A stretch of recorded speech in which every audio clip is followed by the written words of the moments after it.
Patrick, 7 albums, 13 years, couple of EPs thrown in there, new singles Yep. just come out. Yep. Coffee enthusiast. Yes. Yeah. I see you just My, got a new. as a matter of fact, my wife was gracious enough because I was running around. She's literally going to bring me a cup of coffee while we're talking. So I'm in deep with the coffee for sure. Look, being British originally, this is tea. Admittedly, it's not coffee. But It's okay. Yeah, what we was like tea too. Hot beverages. Let's go. yeah. What was the idea about like getting into something that is so not music? Okay, so so I have a couple of careers that are soul stripping.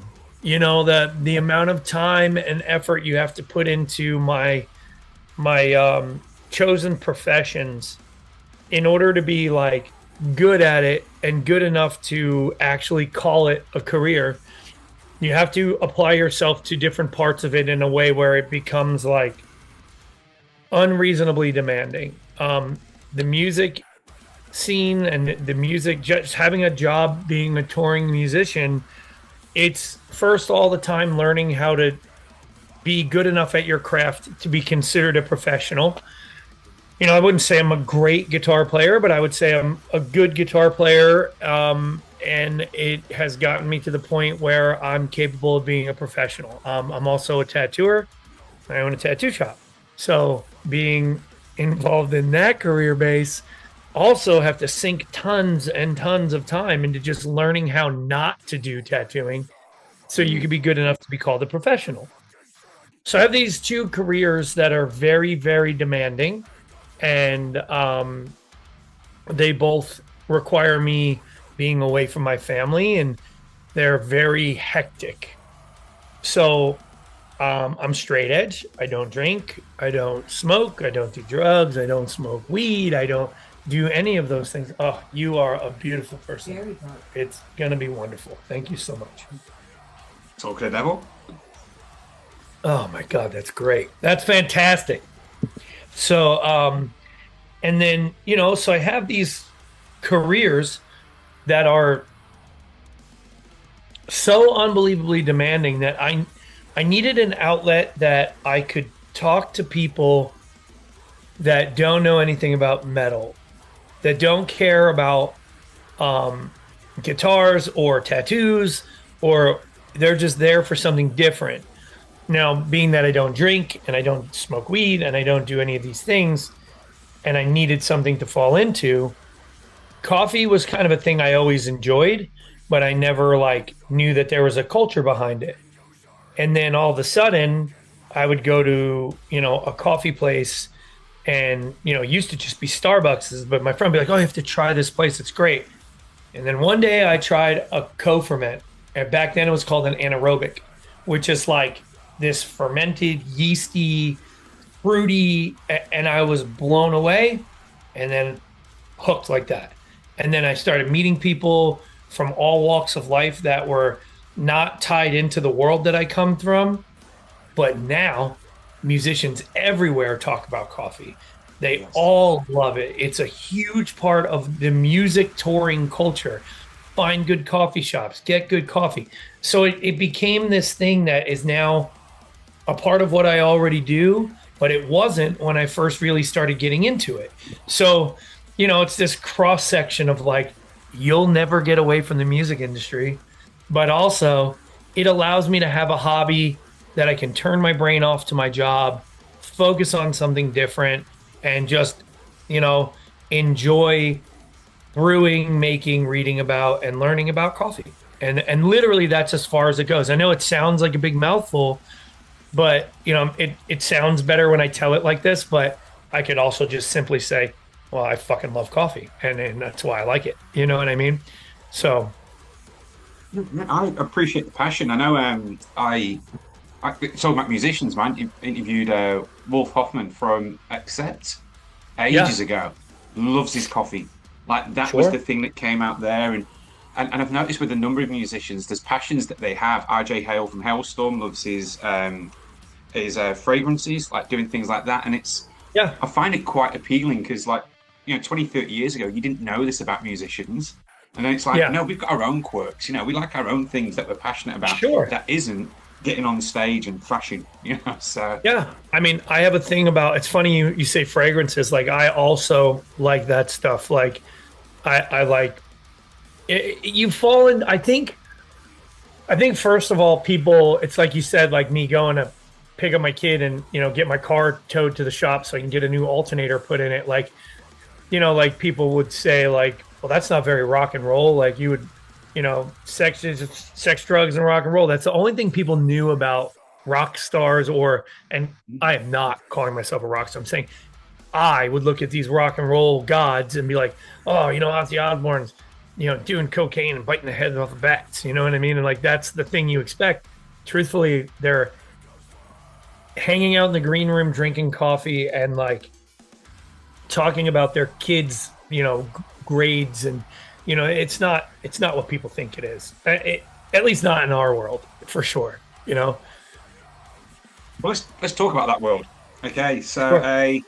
you've just finished your European leg with Killswitchengage. And Starts the then second leg. We start the second leg in 5 days. yeah, yeah. Yep. Then you come back home, and then you're over to Australia. You've got the 5 shows here with Body Snatcher, Volatile Ways, and Pain Body. Yep. This is on the back of the album that came out last year, The Nothing That Is, and then you've also brought the new song, It Comes For You. Can you tell us a little bit about that new song, It Comes For You, and what the video means? It's the idea of never being able to escape the inevitable. And it's the idea of being controlled, being oppressed, and falling in line to the people that would have you do that. You watch the video and it's a very clear picture. They're trying to force a confession of submission. And it feels like there's a lot of that going on in the world today.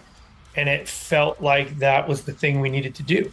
And the song is extremely aggressive and the video is extremely aggressive. And, it's the idea of these things can come for any one of us. Once they start happening in one place, they can come for you no matter where you are, who you are, or what you're doing. It's just a matter of when, where, how, and who.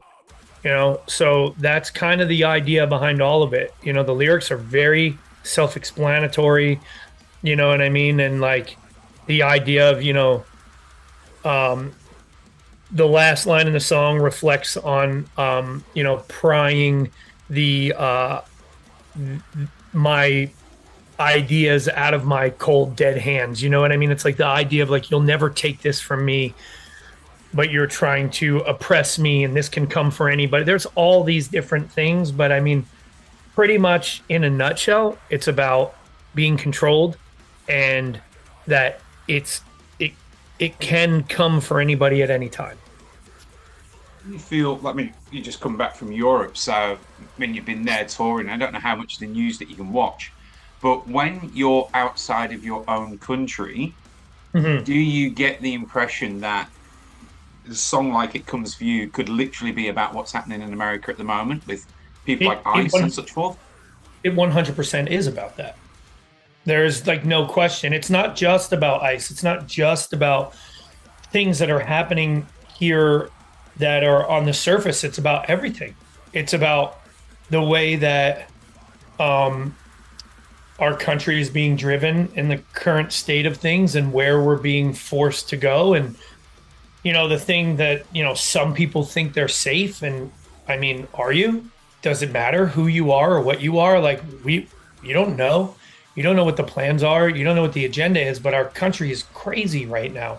And some of the things that are happening, it's like you watch it and it doesn't feel real. It's like whoever is doing this watched too many sci-fi movies and, did all of these different, it just feels like a fucking movie script right now.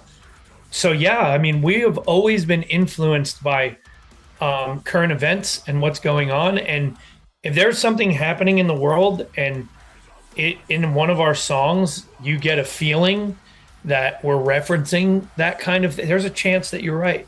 We're very aware And that's because of Will. Will is extremely aware guy, and I learn a lot being in a band with him about like the state of the world and where things are, and the kind of stuff that we should be thinking about and focusing on. And and that song, you nailed it. And the funny thing is you read the lyrics to that, and I think it can be applied like all over the world. It's not just in the US that kind of stuff is happening. It's happening all over the world. And it's just the US is just doing it in a way right now that you can't escape it. It's fucking right there. You open your phone every day and it's just chaos. You know what I mean? So the next part we'll move into is obviously you're going to be here in January. You're going to be on the Froth and Fury Festival, and you got your 4 shows. Do you guys line up a kind of a different set list or approach playing your 4 shows to a festival differently? Well, we'll have a shorter set. So I don't think that we have any fluff in our set. I think we always fill our set with like the bangers, and our headliners are just longer versions of that. Like on this Killswitch tour that we're doing, we have a 35-minute direct support set. So you can only cram so many songs into 35 minutes. You're looking at 6 songs tops, 7 maybe. That's all, yeah. Actually, I think we're doing 8, and they're letting us go over by like a minute and a half. And Joe barely gets to talk. We're just cramming as much music in as we can. But I mean, I don't know what our set time will be like at Froth and Fury, but I feel like we'll probably get a half an hour to 40 minutes, something like that. So we'll put in whatever we can on that set. All the bangers. It'll just be banger, banger, banger, banger. No maybe moodier songs. It's just going to be all the hits. But then when we do a headliner set and we have like a little bit more freedom, we'll do the stuff we want to do. We know that the fans have things that they want to hear, and I fucking hate the word fans, but the people that support us, they're going to want to hear certain songs. They want to hear the new single. They want to hear the most popular song. They want to hear Far From Heaven. Some of them probably want to hear Black Mammoth. See a Tragic Beast is always a hit. But I want to play Warfare. I want to do Birds of Prey. I want to do the songs that I want to play. So we'll throw those songs into an hour and 10-minute set. And I think we're doing an hour, maybe an hour 5 in the Australian headliner dates. So those people will get a little more from us. The festival, we're just going to smash everybody in the face with all the fucking bangers and just move it on. You know what I mean? And then that's going to be it. So sometimes it's Spotify numbers or, depending on what's streaming the best and what's not, and, what's popular in the moment, we might throw a song like that in there because those numbers definitely move up and down. But you just try to please everybody on the short ones and then please yourself on the long ones. It goes far.